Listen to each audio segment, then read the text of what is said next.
Hello everyone, once again welcome to our channel Maxwell Study Hub. So now we are going to continue our chapter okay, with another topic, that is humidity in the air.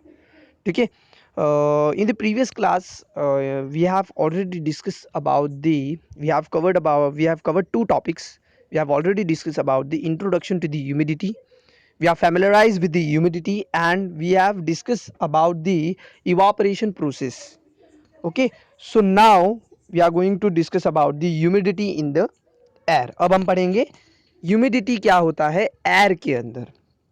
Okay, सो सबसे पहले जब हमने हमारे previous class में हमने पढ़ा था तो हमने क्या पढ़ा कि ह्यूमिडिटी इज अ मॉइस्चर. ठीक है, ह्यूमिडिटी मीन्स मॉइस्चर. तो humidity in the air that means moisture present in the air. ठीक है, सो यहाँ हम ह्यूमिडिटी इन द एयर में आज जो हमारा लेक्चर है वो लेक्चर में हम ये पढ़ेंगे कि एयर में जो मॉइस्चर होता है, ठीक है, वो क्या रोल प्ले करता है और मॉइस्चर कौन से कितने प्रोपोर्शन में होता है. इसलिए टॉपिक का नाम है ह्यूमिडिटी इन द एयर, यानी कि मॉइस्चर इन द एयर. ठीक है, the proportion of the water vapour in the air is called its humidity. सबसे पहला आपको पॉइंट्स में क्या एक्सप्लेनेशन दिया है, the proportion of the water vapour का जो प्रोपोर्शन है, ठीक है, वो एयर के अंदर प्रेजेंट है.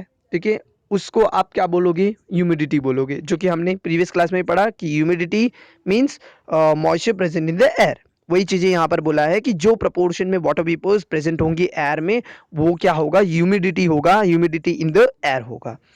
ओके, नेक्स्ट पॉइंट क्या बोलता है, द ड्राइनेस और the dampness of the air depends on the proportion of the water vapour. ठीक है, वाटर वेपर के प्रोपोर्शन पे यानी कि मॉइस्चर के प्रोपोर्शन पे डिपेंड होगा कि एयर यानी कि जो विंड है वो कितना ड्राई होगा और कितना डैम्प होगा. ठीक है, सो यहाँ पर मॉइस्चर एक रोल प्ले करता है, moisture plays an important role. ठीक है, सो मॉइस्चर की वजह से यहाँ पर पता चलता है कि एयर जो है वो ड्राई है या डैम्प है. ठीक है, air can hold moisture in specific quantity at specific temperature only. Very important point. ठीक है, यहाँ पर बोला है कि एयर के पास मॉइस्चर को होल्ड करने की कैपेसिटी होती है. क्या होती है, मॉइस्चर को होल्ड करने की कैपेसिटी. ठीक है, जैसे आपके अंदर कुछ कैपेसिटी है. ठीक है, जैसे आप पढ़ सकते हो, ठीक है, आप बोल सकते हो, आप लिख सकते हो, आपके अंदर टैलेंट है, आप डांस कर सकते हो. ठीक है, you are a good singer, you are a good dancer. ठीक है, so this is your capacity. हर बच्चों की जैसे कैपेसिटी होती है स्टडी करने की.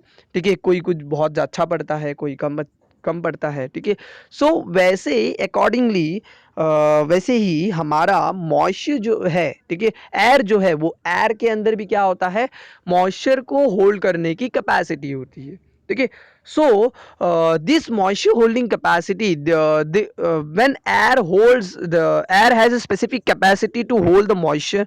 ठीक है, इन्हें हम बोलते हैं मॉइस्चर होल्डिंग कैपेसिटी. क्या बोलोगे आप, moisture holding capacity. Moisture holding capacity means capacity to hold moisture in the air. ठीक है, so as air cools down the moisture holding capacity reduces.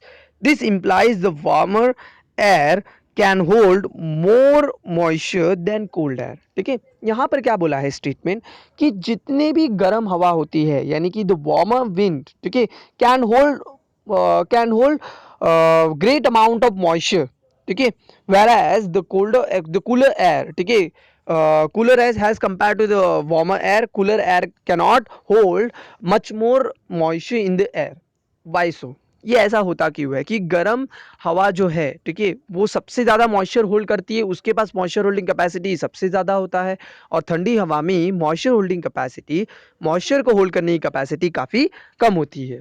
सो ये होता क्या हुआ है, बिकॉज आपने इससे पहले हमारे प्रीवियस लेक्चर आपने देखे जहाँ पर आपने क्या पढ़ा, इवापोरेशन प्रोसेस पढ़ा. ठीक है, तो इवापोरेशन प्रोसेस में आपने क्या पढ़ा, warmer the temperature warmer the higher the temperature higher the evaporation rate.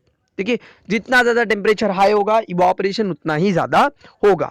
सो यहाँ पर भी यही चीज़ें होती है कि विंड जो है वो काफ़ी ज़्यादा गर्म होने की वजह से काफ़ी ज़्यादा क्या करता है, इवापोरेशन प्रोसेस करता है और मॉइस्चर होल्ड करके रखता है. और कूलर जो विंड होता है उसके पास टेम्परेचर कम होता है, ठीक है। ड्यू टू लो टेम्परेचर, ठीक है, the evaporation process can't be take place, ठीक है, the evaporation can not be take place, ठीक है। और ये इसके वजह से क्या होता है कि कूलर विंड में मॉइस्चर होल्ड करने की कैपेसिटी काफ़ी ज़्यादा कम होती है, ठीक है। At a certain temperature the moisture holding capacity of air becomes equal to the proportion of the moisture present in it, ठीक है। This condition of the air is called saturation of the air, ठीक है। अब एक new word के साथ आप वापस फेमिलराइज हो रहे हो, ठीक है। अभी हमने इस जो ये जो स्लाइड्स हैं, ये जो हमारा लेक्चर है ह्यूमिडिटी इन द एयर, इसमें सबसे इंपॉर्टेंट जो पॉइंट था वो हमारा फोर्थ पॉइंट था, जहां पर आपने मॉइस्चर होल्डिंग कैपेसिटी के बारे में सुना, ठीक है, कि वार्मर एयर सबसे ज़्यादा मॉइस्चर होल्डिंग कैपेसिटी है और कूलर एयर के पास सबसे कम है। और अब जो आपने पढ़ा, अब जो आपने जो लास्ट स्टेटमेंट है, ये लास्ट स्टेटमेंट में आपने नई चीज़ वापस आप पढ़ोगे जो कि क्या है, saturation of the air. Now what is saturation, ठीक है, ये सैचुरेशन होता क्या है, ठीक है। सैचुरेशन होने का मतलब होता है कि रिलीज होना। जैसे अभी मैं आपको एग्जाम्पल देता हूँ, ठीक है, आपके टेक्स्ट बुक्स में भी एग्जाम्पल दिया है, मैं आपको एक और एग्जाम्पल, मैं आपको टेक्स्ट बुक्स की एग्जाम्पल्स के थ्रू समझाने की कोशिश करता हूँ कि ह्यूमिडिटी इन द एयर होता क्या है, ठीक है। आप सभी देख सकते हो कि एक पर्टिकुलर ट्रे में एक स्पंज रखा है, ठीक है। इमेज 1 में क्या दिख रहा है आपको, एक पर्टिकुलर ट्रे में एक स्पंज है। इमेज 2 में आप देख रहे हो कि एक पर्टिकुलर बॉय, ठीक है, बॉय, ठीक है, जो क्या कर रहा है, स्पंज के ऊपर एक स्पून भरकर पानी ड्रॉप कर रहा है, ठीक है। सो यहाँ हो क्या रहा है कि ह्यूमिडिटी इन द एयर में मॉइस्चर यानी कि पानी, तो यहाँ पर हो क्या रहा है कि जो स्पंज है वो स्पंज में, अगर मैं एक स्पंज लेता हूँ, एक स्पंज में मैं अगर थोड़ा सा पानी डालता हूँ तो क्या होगा, स्पंज जो है वो पानी सोख लेगा, एब्जॉर्ब कर लेगा। मैं करता क्या हूँ कि मैं वापस से एक स्पून वाटर लेता हूँ और मैं वापस उसके अंदर डालता हूँ। अगेन ऑब्जर्वेशन क्या होगा कि स्पंज वापस पानी सोख लेगा। अब मैं सोचूंगा भाई ये पानी सोख क्यों रहा है, ठीक है, पानी गया तो गया किधर। अब मैं करूंगा क्या कि मैं वापस से एक स्पून लेता हूँ और वापस से एक स्पून डालता हूँ। Again the observation will be repeat, ठीक है, जो पानी है वो पानी वापस गायब हो जाएगा, ठीक है, पानी वापस एब्जॉर्ब कर लेगा स्पंज। अब मुझे गुस्सा आया, अब मैंने किया क्या, ठीक है, मैंने एक पर्टिकुलर ग्लास लिया, ठीक है, अ ग्लास ऑफ वाटर, ठीक है, और वो मैंने उसके अंदर डाल दिया स्पंज पे। क्या होगा, what will be the observation, observation ये होगा कि जो स्पंज है, ठीक है, वो स्पंज पानी सब छोड़ देगा, ठीक है। स्पंज में से स्पंज इतना ज़्यादा गीला हो जाएगा कि वो पानी क्या करने लगेगा, छोड़ना स्टार्ट कर देगा। जैसे आप ये तीन इमेज में देख रहे हो, इमेज 1 में स्पंज रखा है, इमेज 2 में स्पून से वाटर डाला जा रहा है, और इमेज 3 में आप देख रहे हो कि कैसे स्पंज रिलीज कर रहा है वाटर। इसका मतलब क्या होता है कि बादल जो होते हैं, cloud, cloud is same similar to this sponge. Cloud में भी यही चीज़ होती है, क्लाउड में वाटर वेपर्स जाते हैं और वेपर्स उसके अंदर भरे होते हैं, ठीक है, वो उसके अंदर कलेक्ट हो जाते हैं, ठीक है।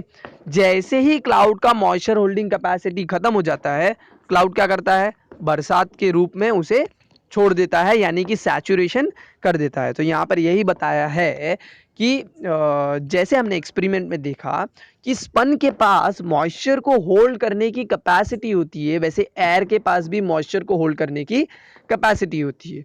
और वो तब तक एयर मॉइस्चर को होल्ड कर सकता है जब तक उसके अंदर उसकी कैपेसिटी होल्ड करने की हो, तब तक, ठीक है, यानी कि मॉइस्चर होल्डिंग कैपेसिटी करने की जब तक क्षमता होगी तब तक वो क्या करेगा, वाटर को होल्ड करके रखेगा, ठीक है। वंस जैसे ही वो मॉइस्चर होल्डिंग कैपेसिटी उसका खत्म हो जाएगा, वो क्या करेगा, एयर क्या करेगा, वो उसे सैचुरेट कर देगा। क्या करेगा, सैचुरेट कर देगा, सैचुरेशन यानी पानी छोड़ देगा, ठीक है। सो ये था हमारा ह्यूमिडिटी इन द एयर, ठीक है, जहां पर हमने क्या किया कि ह्यूमिडिटी के बारे में समझा, humidity moisture present in the air, ठीक है। और फिर हमने देखा कि कैसे वार्मर जो एयर है, वार्मर एयर में ज़्यादा मॉइस्चर होल्डिंग कैपेसिटी होगा, कूलर एयर में कम मॉइस्चर होल्डिंग कैपेसिटी होगा। We have learned about the moisture holding capacity. Moisture holding capacity is a capacity to hold the moisture, ठीक है। Then we have learned about this saturation. Saturation means एक particular level तक, एक particular point तक वो moisture को hold करेगा, और जैसे ही उसकी लिमिट खत्म हो जाएगी, क्या हो जाएगा, मॉइस्चर सैचुरेट हो जाएगा, ठीक है। सो ये था हमारा ह्यूमिडिटी इन द एयर, ठीक है। ह्यूमिडिटी के दो टाइप से, again there are two types of humidity, दो टाइप में ह्यूमिडिटी को क्लासिफाई किया गया है। One is absolute humidity and another one is relative humidity. Two types of humidity, one is absolute humidity and another one is relative humidity. हमारे next lecture में हम पढ़ेंगे about the absolute humidity and relative humidity. तब तक आपको करना क्या है कि वीडियोस को अच्छे से समझना है, देखना है, नोट्स बनाने हैं और स्टडी करना स्टार्ट करना है। If any doubts regarding the humidity in the clouds, the humidity in the air, ठीक है, और any doubts regarding the evaporation process, you can let me know by commenting in the comment section below। ठीक है, सो मिलते हैं हमारे next lecture में। Thank you.